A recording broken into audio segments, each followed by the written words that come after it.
Hello friends, welcome to अपना prime. पिछले episode के अंत तक हम देखा था टोड विलेज के ऊपर अटैक होने वाला है। 1 लाख सिपाहियों की सेना तेजी से उसकी तरफ बढ़ रही है। जंगली ने अभी तक कुछ छोटे मोटे नाटक किया है ताकि किस तरीके से इस अटैक को जितना उसके उधर टाल सके, ताकि उसको मौका मिले अपने सारे लोग को यहाँ से निकाल कर जाने का। अब तक कब सारे लोग सिटी को छोड़ के जा चुके हैं, अभी भी कुछ लोग हैं जो कि सिटी के अंदर ही है, जिनमें से एक क्वीन मैन भी है। जंगली से पूछने लगता है, वैसे हमारे साथ में और कितने लोग यहाँ पे मौजूद हैं, हमें इनको फाइट करने के लिए कुछ तो लोगों की इस जगह पर जरूरत पड़ेगी। क्वीन कहता है, बहुत कम लोग बचे हैं, हम केवल इतने से लोग ही हैं जितना आपको यहाँ पर दिखाई दे रहा है। ऐसा करते हैं, आप यहाँ से चले जाइए, मैं अपने कुछ लोगों के साथ में इस जगह पर रुकता हूँ और जितना हो सके उतने टाइम तक इस सेना को यहाँ पर रोकने के लिए कोशिश करता हूँ। जंगली कहता है, नहीं बिल्कुल नहीं, मैं अकेला यहाँ पे रुकूंगा और तुम सबके सब यहाँ से चले जाओगे। क्वीन कहता है, क्या कह रहे हैं आप, ऐसा बिल्कुल भी नहीं हो सकता, आपको अकेला छोड़ के हम चले जाएं। जंगली कहता है, ये सिटी मेरी है और इसकी रखवाली करना भी मेरी जिम्मेदारी बनती है। तुम सभी भी मेरे लोगों को, मैं तुम सभी का किंग हो, तो मैं डिसाइड करूंगा कि कौन जिंदा बचेगा, कौन जहाँ पर रुकेगा और कौन यहाँ से जाएगा। तो तुम सब ऐसे जाओ और मैं यहाँ पर रुकता हूँ। तुम सब मिलकर भी इन सभी लोगों को उतने तक नहीं रोक पाओगे जितना मैं अकेला रोक सकता हूँ। जंगली की बात बाकी लोग समझ जाते हैं, वहां से जाने लगते हैं। इस टाइम पर सेना तेजी से भागते हुए उनकी तरफ आ रही होती है। जंगली आखिरी बार इनको रोकने के लिए अपना एक नया एक्ट करता है। जियान दिखाई देता है जंगली एक अजीब चीज कर रहा है। वो इस टाइम पर दीवार के ऊपर खड़ा हुआ है और अकेला दिखाई दे रहा है। दीवार के आसपास में और भी बिल्कुल भी सोल्जर वहां पे दिखाई नहीं दे रहे। ये चीज इन सोल्जर्स को काफी अजीब से लगती है कि ऐसा कैसे सकता है, दीवार के ऊपर केवल एक ही बंदा जो कि इनको रोकने के लिए आया है। इस तरीके से तो टोड विलेज पूरी तरह खत्म हो जाएगा, जिसका मतलब यहाँ पे कोई ट्रैक हो सकता है। जंगली ने पहले इनके माइंड के अंदर अपना डर बैठा दिया है और वो डर दिखाई देने लगा है। इस वजह से ये वहीं पे रुक जाते हैं, सेना को आगे बढ़ने से रोक दिया गया है। इसके बाद में जंगली अपना हायर गेम शुरू करता है। वो वहीं पे बैठ जाता है और फिर उसके पास तो कोई गिटार टाइप कोई चीज है, उसको बजाने लगता है। ये पुराने टाइप का कोई वेपन है ऐसा देखने वालों को लग रहा है, लेकिन असल में ये केवल बजाने की कोई चीज है। वैसे तो जंगली को ठीक से इसको बजाना आता नहीं है, लेकिन फिर भी ये काफी तक गिटार से मिलता है, तो जंगली उसी की तरीके से उसको बजाने लगता है। इसके अंदर से काफी अच्छी धुन भी निकल रही होती है। सबसे स्पेशल बात तो ये होती है केवल जंगली अकेला इसको बजा रहा है, इसके बावजूद भी इसकी आवाज काफी तेज है। ऐसे खुले में भी इसकी दूर दूर तक आवाज साफ साफ गूंज रही होती है। जियान वो इस आवाज को सुन रहा होता है और समझने की कोशिश कर रहा होता है कि जंगली का प्लान क्या है। इसके अंदर वेंडा से पूछ जाता है, जो कि यहाँ पर जितने भी लोग मौजूद हैं उन सभी में सबसे ज्यादा चालाक है। वो उनको बताता है कि अक्सर ही जंगली ने इस तरह की चालें कई बार खेली है। एक बार चामी के साथ फाइट में भी उसने इससे किया था, खुद को कमजोर दिखाने की कोशिश की थी और असल में अंदर की साइड में काफी से ट्रैप लगे हुए थे, जिससे हमारी काफी बड़ी सेना मारी गई थी। अब की बार भी ऐसा हो सकता है अंदर कोई ट्रैप लगा हुआ हो, ये जानबूझ के हमारे सामने आकर खुद को कमजोर दिखाने की कोशिश कर रहा है। हमें शायद से कुछ सेकंड के लिए यहाँ पर रुकना चाहिए। इसी के साथ ही जियानबो और बाकी जितने प्रिंस यहाँ मौजूद होते हैं वो अपनी सेना में से किसी को भी आगे बढ़ने की परमिशन नहीं देते, लेकिन एक प्रिंस थोड़ा सा पागल सा होता है। ये वो गंजा प्रिंस है जो कि अकेला ही अपनी सेना के साथ में आगे बढ़ने लगता है। बाकी के प्रिंस उसको रोकने की कोशिश करते हैं कि इस तरह से आगे जाना बिल्कुल भी ठीक नहीं होगा, तुम मारे जा सकते हो, लेकिन इस बंदे को कोई फर्क नहीं पड़ता। इसको बहुत ज्यादा फ्रस्ट्रेशन हो रही है कि जंगली ने इतने लंबे टाइम तक उनको रोक के रखा है, अपनी लड़ाई छोड़ के वो यहाँ पर आया है और अब वो बिल्कुल भी किसी भी ट्रैप को देखकर रुकने वाला नहीं है। वो पागलों की तरह बस अटैक करने वाला है। इस तरीके से जब ये सेना जंगली तो बढ़ रही होती है, जंगली बुरी तो घबरा जाता है, उसकी प्लानिंग वर्क नहीं कर रही है। उन लोगों को यहाँ पे रुकना चाहिए था, लेकिन असल में ऐसा नहीं हो रहा है। जंगली घबराहट के मारे उस सब कुछ चीजों को वहीं पे छोड़कर वहां से भागना शुरू कर देता है। और अब इसी के साथ बाकी सेना को समझ आता है कि असल में जंगली का नाटक था। जंगली को यहाँ पर कोई ट्रैप नहीं है, बल्कि अब तक वो ट्रैप में फंसे हुए थे और अब ट्रैप से बाहर निकले। जब वो चिल्ला कहता है, पूरी सेना एक साथ टोड विलेज के ऊपर अटैक करो। और अब इसके बाद में पूरी सेना एक साथ टोड विलेज के ऊपर अटैक कर देती है। सिपाहियों ने तेजी से अंदर तक घुसना शुरू कर दिया है। अंदर घुसने में पता चलता है पूरा विलेज एकदम अच्छी तरह से खाली पड़ा हुआ है। यहाँ पर केवल एक ही बंदा है जो कि है वो है जंगली। जैसे इन सोल्जर्स के अंदर जंगली के बढ़ती है, वो तुरंत ही उसके पीछे बढ़ जाते हैं, उसको पकड़ने की कोशिश करते हैं। जियान ऑर्डर देता है कि किसी भी तरीके से इसको जिंदा पकड़ना है। मैं चाहता हूँ किसी हालत में ये बैंडेट यहाँ से ना निकल पाए, ये बैंडेट हमारे हाथ में होना चाहिए। हमें पता लगाना चाहिए कि ये सब कुछ कर क्या रहे थे। और इसके अलावा इसने जिस तरीके से हमें नीचे दिखाया है, जिस तरीके से परेशान किया है, उसकी सजा देना भी इसको भी बाकी है। वो सारी सजा ही भुगतेगा, उसके बाद भी मरेगा। जियान बुक ये बातें जंगली के हित में जारी होती है, क्योंकि इस वजह से अब कोई भी उसके ऊपर एरो शूट नहीं कर रहा होता है। सबके सब डायरेक्टली जंगली को पीछा कर रहा है। जंगली आगे की तरफ भाग रहा है और भागते दीवार के पास में आकर वो जोर से सामने की तरफ कूद जाता है। उस वहां सामने की तरफ एक रस्सी होती है। यहाँ ऊपर की साइड में पहले से गुफी बाव मौजूद है अपने कुछ लोगों के साथ में। जंगली जैसे उस रस्सी को पकड़ लेता है, गुफी बाव तेजी से उस रस्सी को ऊपर की तरफ खींचने लगता है। सारे लोग देखते रह जाते हैं। इसी समय इस प्रिंस की आवाज आती है, तुम सब ऐसे खड़े क्या हो, जल्दी से उसके ऊपर एरो शूट करो।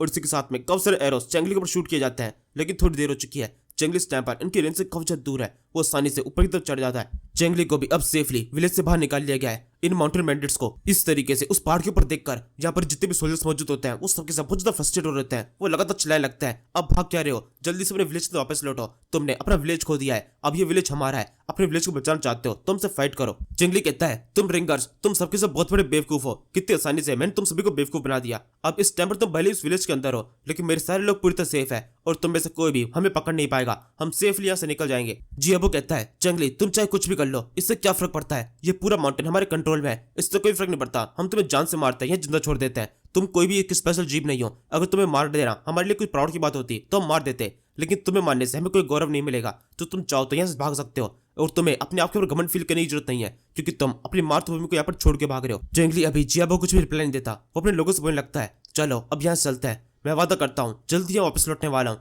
लेकिन अभी फिलहाल के लिए हमारे यहाँ से निकलना ही ठीक होगा। ये कहते हुए जंगली हंसता हुआ वहां से चला जाता है। और अब इससे कुछ देर बाद जब सब कुछ शांत हो चुका है, तब जियाबो एक वॉच टावर के ऊपर खड़ा हुआ है, उस पूरे एरिया को देख रहा है कि उसने अभी भी क्या जीता है। ये एरिया बहुत शानदार है। वो इस जगह की तारीफ करने लगता है कि सच में इस किले को बहुत शानदार जगह बनाया गया है, यहाँ से पूरा एरिया साफ साफ दिखाई दे रहा है और यहाँ से इस किले को डिफेंड करना काफी आसान है और इसको प्रोटेक्ट करना काफी ज्यादा मुश्किल है। अगर वो लड़का यहाँ से भागता नहीं, अपनी सेना को यहाँ से निकालता नहीं, तो उनसे निपट पाना अभी भी काफी ज्यादा मुश्किल हो जाता। हमें काफी सारे लोग को मरवाना पड़ता इस विलेज को जीतने के चक्कर में। इस एक किले की मदद से हम आसपास के एक बहुत बड़े एरिया के अंदर अपना प्रभुत्व स्थापित कर सकते हैं, जहाँ पर कोई भी हमें हरा नहीं सकता है और हम किसी को भी फाइट में हरा सकते हैं। ये कितने जियाबो हंस रहा होता है, उसको एक बहुत बड़ी चीज मिल चुकी है। इसी टाइम पर वेंडो क्या पेंटी होती है, वो उसको आके बताता है कि किस तरीके से वो खजाने का नक्शा जो कि उनके पास में था उसके बारे में सब कुछ पता लगा लिया गया है। और इसके अलावा उसे भी पता चल चुका है कि एग्जैक्टली किस जगह पर वो खजाना है, बस खुदाई करनी है और उसके बाद वो खजाना मिल जाएगा। जिसको जियाबो बहुत खुश होता है, वो तुरंत उसको परमिशन देता है कि जाओ जाकर खुदाई करो। तो वेंडो सलाह देता है कि कल सुबह उस खुदाई को शुरू किया जाएगा। तो जियाबो बोलता है ठीक है, तुम्हारी जैसी मर्जी वैसे कर लेना। वैसे क्या तुम्हें गन पाउडर मिला? उन्होंने अपने गन पाउडर को किस जगह पर रखा हुआ था और हमें कितना मिला है? वेंडो बोलता है उसकी तलाश अभी भी जारी है। हमने लगभग पूरे विलेज को ढूंढ लिया है, लेकिन इसके बावजूद भी हमें कहीं पर भी कोई ऐसी जगह नहीं मिली जहाँ पर उन्होंने गन पाउडर रखा हो, और जहाँ कहीं वो गन पाउडर रख सकते थे वो जगह पूरी तरह से खाली पड़ी हुई है। हम सोच रहे हैं ऐसा कैसे हो सकता है कि उनके पास से बिल्कुल भी गन पाउडर नहीं है। क्या ऐसा हो सकता है वो अपने साथ में खाने के साथ में कब सारे गन पाउडर को भी लेके गए हों?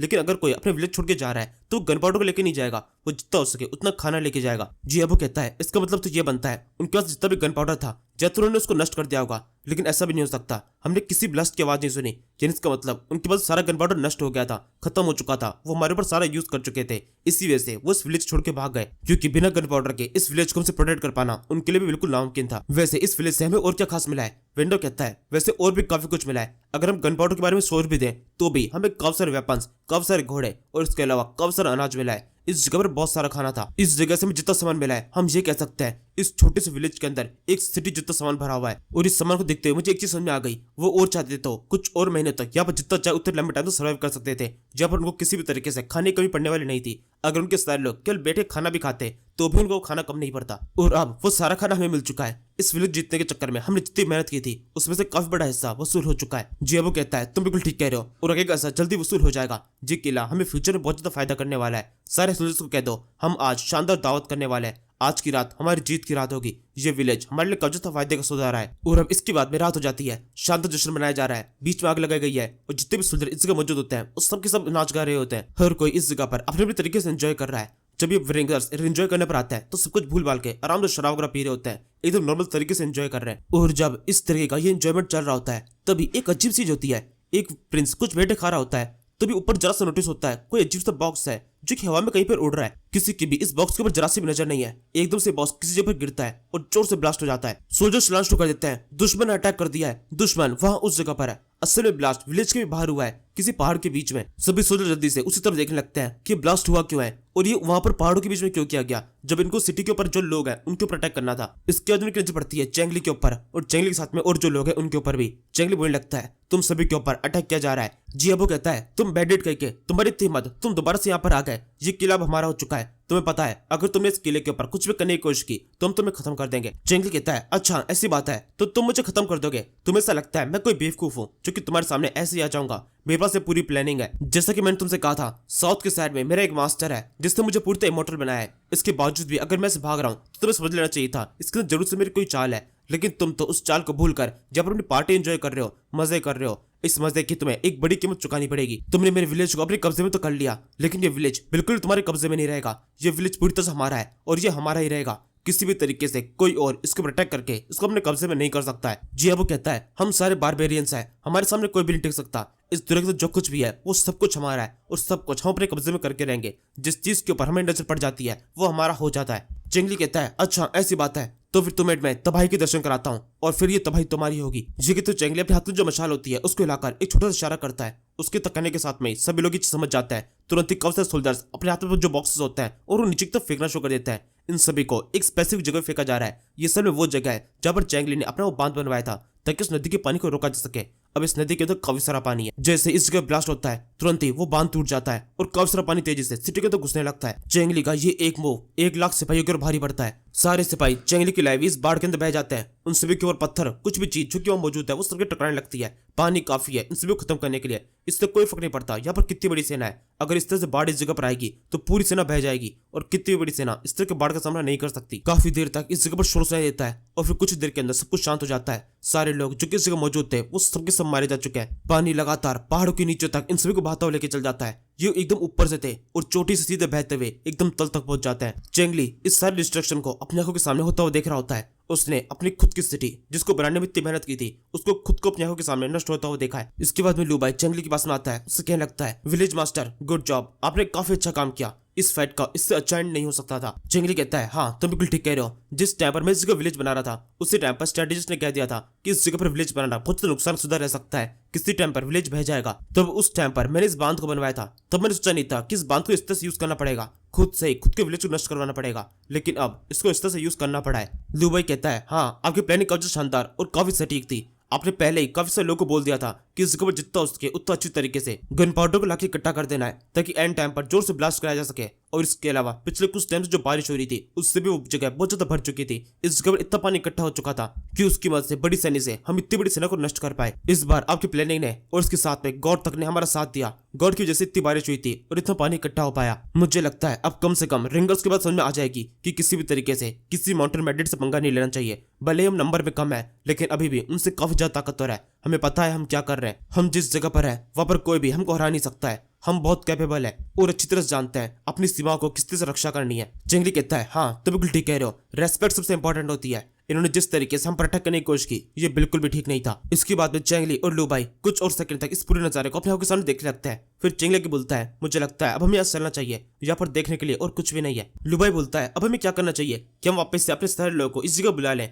और दोबारा से अपने विलेज को बनाना शुरू कर दें।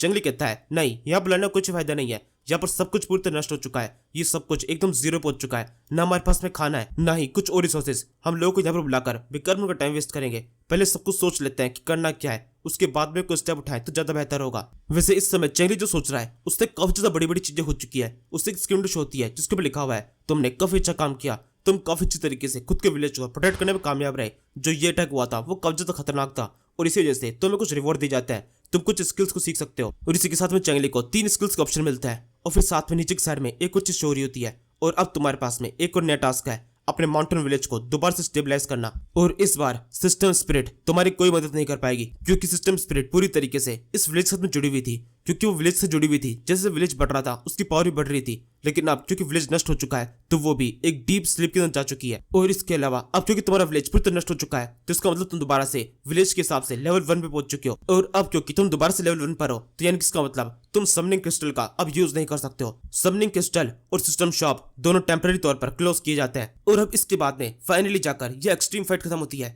इस फाइट के अंदर एक तरफ थे 1 लाख रिंगर्स जिनके अंदर इतनी पावर थी कि वो पूरी दुनिया जीत सकते थे। पूरी दुनिया के जितने भी देश थे उस सब के सब उनसे कांपते थे। वही दूसरी तरफ थे 5000 बैंडिट्स जिनमें से केवल 2000 लड़ने लायक थे। और उनके साथ में था उनका लीडर चेंगली जिसने अपने दम पर इन 2000 सिपाहियों को इतना खतरनाक बनाया कि वो 1 लाख सिपाहियों की सेना के भारी पड़े। एंड तक भी वो 2000 सिपाही जिंदा बच गए लेकिन वहीं 1 लाख सिपाही पूरी तरह से खत्म हो चुके हैं। चेंगली ने भले इस फाइट के अंदर अपने विलेज को खो दिया है, अपने सारे लोगों को इधर उधर भटकने मजबूर कर दिया है, लेकिन फिर भी वो सबके सब जिंदा बच चुके हैं। लेकिन वहीं दूसरी तरफ ये 1 लाख सिपाही जो कि अटैक करने के लिए आए थे, जिनकी संख्या चेंगली के जितने लोग थे टोटल लोगों से भी ज्यादा थी, वो सबके सब खत्म हो चुके हैं। इस तरीके से देखा जाए तो ये भले ही चेंगली की एक परफेक्ट जीत नहीं है लेकिन इसको उसकी हार भी नहीं कहा जा सकता। वो भले ही अपने विलेज को नहीं बचा पाया लेकिन अपने लोगों को बचाने में तो कामयाब हो चुका है और सबके सब एक अच्छी सेफ जगह पहुंच चुके हैं। साथ में चेंगली ने उन लोगों से अपना बदला ले लिया है जो कि उसके विलेज को नष्ट करने के लिए आए थे। सबके सब मारे जा चुके हैं। चेंगली ने अपना खुद का विलेज नष्ट कर लिया लेकिन फिर भी किसी भी हालत में अपने विलेज को किसी और के हाथ नहीं लगने दिया। और अब इसी के साथ में चेंगली का सफर दोबारा शुरू होता है। उसको जीरो से सब कुछ शुरू करना है, नए विलेज को स्टेबलाइज करना है, सभी लोगों को इकट्ठा करना है और दोबारा से उसी स्तर पहुंचना है जहां पर वो पहले कभी था। बस यहाँ पर फर्क कितना सा है, सिस्टम लेडी हार्ट उसकी किसी भी तरह से मदद नहीं कर पाएगी। इस बार चेंगली को सब कुछ खुद से करना पड़ेगा एक नॉर्मल इंसान की तरह। वैसे ये एपिसोड कैसा लगा एक बार जरूर से कमेंट बता के जाना। बाकी सपोर्ट तो बना रहे। एक्स्ट्रा सपोर्ट करने के लिए ये रहा मेरा QR, आप इसका यूज कर सकते हैं। अगर आप लोग इस QR का यूज करके मुझे सपोर्ट करेंगे, अगर कोई सपोर्ट कर सकता है तो प्लीज इसका यूज करके सपोर्ट करना। क्योंकि YouTube उतना पैसा नहीं देता। अगर आप लोगों की मदद से थोड़ी सी एक्स्ट्रा इनकम हो जाए तो काफी सही रहेगा। यहाँ से अब मुझे लगता है ये सीरीज के फर्स्ट सीजन कंप्लीट करने का एक परफेक्ट टाइम है। और अब इसी के साथ में इट स्टार्ट विद माउंटेन का सीजन 1 कंप्लीट होता है। बहुत जल्द ही इसका सीजन 2 और जंगल का नया सफर शुरू होगा। नाउ फिलहाल के लिए थैंक यू फॉर वॉचिंग। और जाते आखिरी में एक और बार सपोर्ट बना रहना चाहिए। जो कोई भी आप लोग मुझे सपोर्ट कर सकता है थोड़ी एक्स्ट्रा इनकम देकर, तो प्लीज जरूर से इस क्यूआर का यूज करना। अगर आपको लगता है इन सारी सीरीज को एक्सप्लेन करके कुछ मैं एंटरटेन करने की कोशिश कर रहा हूँ, आप लोगों को ठीक ठाक तरीके से एंटरटेन कर पा रहा हूँ, तो जरूर से इसका यूज कर मुझे थोड़ा बहुत सपोर्ट करें। अगर आप लोग ऐसा करेंगे तो मुझे बहुत अच्छा लगेगा। और नेक्स्ट एपिसोड मैं इससे भी और जल्दी लाने की कोशिश करूंगा और इससे भी शानदार तरीके से चंद रिसोर्स का यूज करके लाने की कोशिश करूंगा। इसके बाद में मैं दोबारा से कह देता हूँ thank you for watching, use the QR and stay healthy, stay safe.